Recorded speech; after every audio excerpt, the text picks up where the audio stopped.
এভাবে আর কতদিন চলবে? ঘরে তো চালও প্রায় শেষ।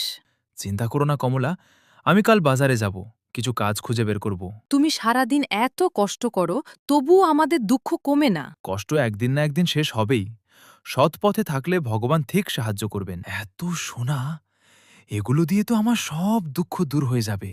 না, এটা অন্যের জিনিস। অন্যের সম্পদ নিয়ে সুখী হওয়া যায় না। বাবু, আমি আপনার জমিতে চাষ করতে গিয়ে আপনার জমিতে এই সোনা ভর্তি হরিটা পেয়েছি। এ তো আমার স্ত্রীর গয়না আর সোনার মুদ্রা। তুমি কোথায় পেলে এগুলো? রঘুনাথ বাবু, তুমি চাইলে এগুলো নিজের কাছে রাখতে পারতে, ফেরত দিলে কেন? আমি গরিব হতে পারি, কিন্তু অসৎ নই। তোমার মতো সৎ মানুষ খুব কম দেখা যায়। এই নাও, তোমাকে কিছু টাকা পুরস্কার হিসেবে দিচ্ছি। না বাবু, আমি শুধু আমার কর্তব্য করেছি, এর জন্য পুরস্কার চাই না। তোমার সততা সত্যিই প্রশংসার যোগ্য। হরিদাস সত্যিই খুব ভালো মানুষ। এত সোনা পেয়েও ফেরত দিয়েছে। গরিব হলেও তার মন খুব বড়। আমি একজন সৎ ও বিশ্বস্ত মানুষ খুঁজছি। কাকে কাজ দেওয়া যায়? হরিদাসকে দিন বাবু, তার মতো সৎ মানুষ এই গ্রামে নেই।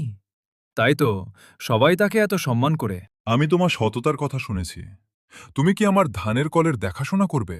আমি তো সাধারণ কৃষক বাবু, এত বড় কাজ কি পারবো? সৎ মানুষ সব কাজই ভালোভাবে করতে পারে।